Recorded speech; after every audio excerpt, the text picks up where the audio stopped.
Let's begin with a new section. Like I've earlier mentioned, we will see the overview of what this entire chapter is going to be talking about, right? Then we'll see the introduction. After introduction, we see what are the different kind of issues that are there in the poverty scenario. And also we have many social scientists in the world, how they perceive poverty as that we are going to see. Then we come across two new terms that we are going to discuss with brief definitions that they are called as social exclusion and vulnerability.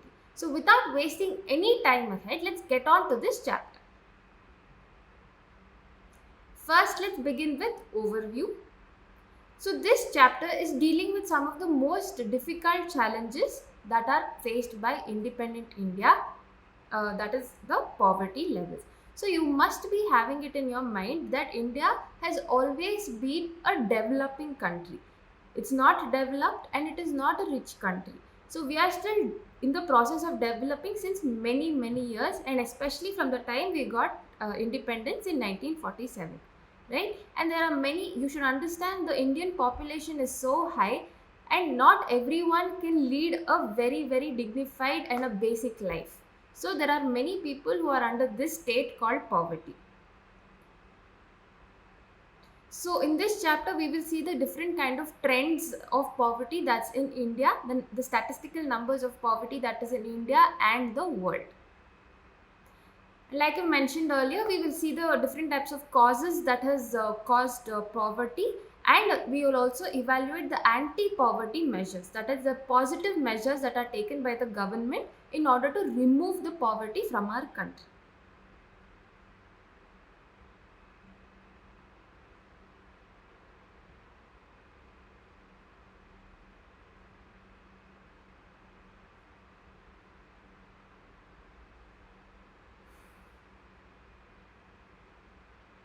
Let's begin with introduction. So in our daily life, right, it's a definite fact that you will know someone who we perceive as poor, right?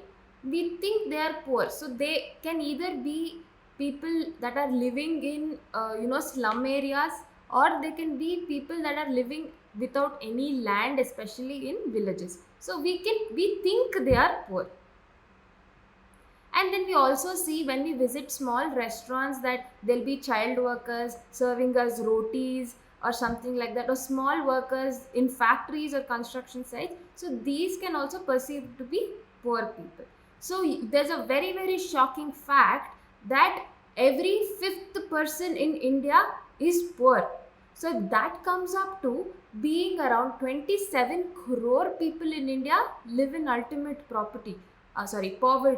So this is the kind of importance that poverty is a very alarming situation in India. So we have to not leave this aside but take it into consideration and see as to how to improve such a scenario.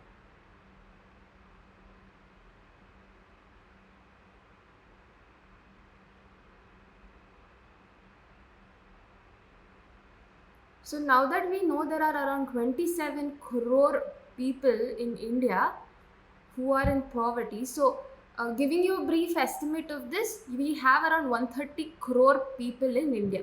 Out of 130 crore people, a new estimate in 2011-2012 says that 27 crore belong to the poverty. They are poor, right? So you can understand the kind of concentration of poor, and India has the largest concentration. So this is extremely alarming and we need to try to fix this. So with this chapter, we will be trying how the poverty can be fixed and the kind of measures the government has taken in this direction.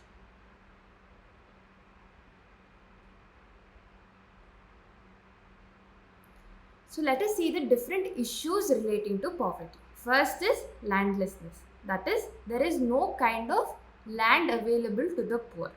You have to understand land is the most basic and the most important natural resource that anyone can have. And then there is unemployment. It is very natural that when you have no job, your income level is very low, absolutely nil, and leads to poverty because you don't have the money to buy the basic necessities. Then you have the illiteracies, and because of poverty there is no kind of money, and you cannot go the parents have no money to send their children to school, and hence ultimately becomes illiteracy. Then you have poor health or malnutrition, that is where, because again of no money, because of poverty, you're not able to buy the basic necessities such as nutritious food, and hence automatically you become malnutrition, and some people get admitted to the hospitals and they cannot afford basic treatment as well. Then there is child labor, where uh, because of no education for children, the parents think it's better if they start working so that they can take care of their family, and hence the children are sent out to work in construction sites and factories so that they can earn minimum daily wages in order to support their families. So this is the scenario of how child labor works. Helplessness, definitely. You can see all the above highlighted points in blue ultimately lead to helplessness because there is no way out. So let us see now as to how poverty is defined by social scientists. I have told you here at the beginning of the class that economics is a sub-branch of social science. You are talking about the society as a whole. You are talking about how man is seen in the society, and hence we have to see how poverty is defined by social scientists. So basically, what comes to everyone's head about poverty is low level of income, right? But there are also some other indicators as to how poverty is seen, and those indicators can be like illiteracy level, right? You have no kind of education and that leads to illiteracy, and there is a lack of general resistance due to malnutrition, and you have no money, and because of that you have no access to healthcare, and when you have no access to healthcare, that means you automatically are poor. So that is what is seen by social scientists. Then there is, you're also under the category of poverty when you have no job opportunities, ultimately leading to unemployment, and there is lack of access to safe drinking water and sanitation. And in the recent past, among the social scientists of the world, two new concepts have come as to be very, very important indicators as that is showing towards poverty.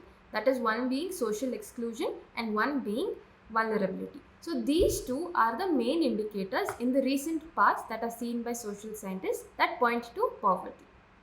So let us see what these two are.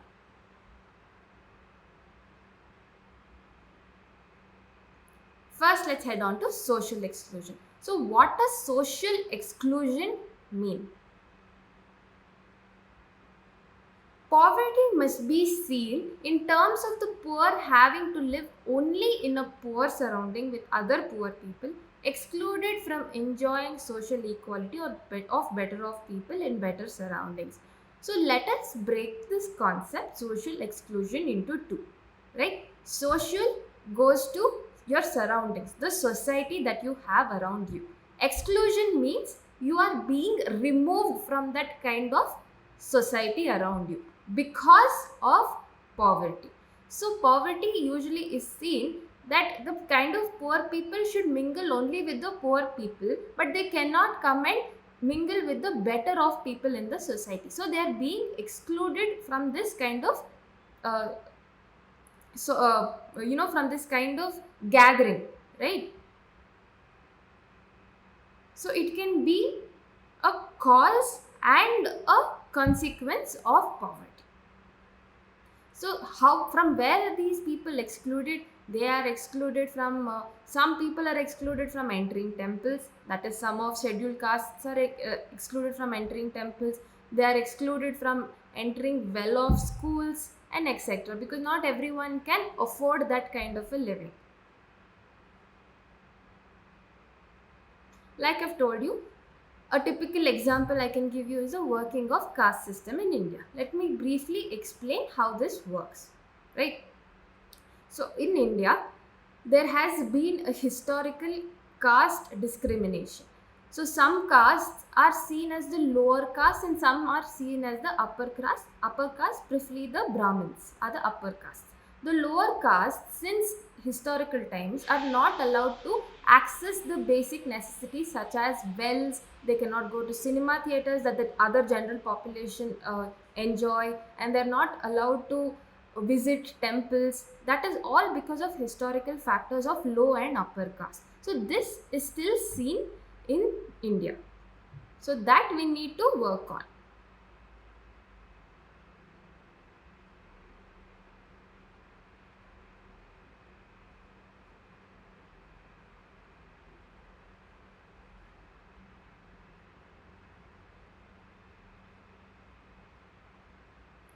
Next concept we move on is to vulnerability. What exactly is vulnerability? I will briefly read that out for you and then explain it to you after. So it describes the greater probability of certain communities, say members of a backward caste or individuals, say a widow or a physically handicapped person, of becoming or remaining poor in the coming years. So, like the examples that are taken here, right? Members of a backward caste. Members of a backward caste, I've told you, in the society they are seen as a lower caste and hence they cannot mingle with the general population. This is the historical age as it has come. And there are also widows. You should understand widows are extremely vulnerable people because they have no person, a man in their lives to take care of the household, and a physically challenged or a handicapped person because there is a kind of part in them which is not able to function at its 100% potential, and hence they become vulnerable to poverty. So this is what the basic examples they've given here. It is determined by the options available to different communities finding an alternating living in terms of assets, education, health and job opportunities. You should also understand people like very vulnerable people like those of the widows of physical handicapped persons are, especially physical handicapped persons, are given reservations in jobs and education that they need to use so that they can come at par with the general population. So they don't have to feel any different with the other population. And you should understand these kind of vulnerable people are the ones who are poor and face all the different kind of effects that comes from calamities like such as earthquakes or tsunamis or terrorism.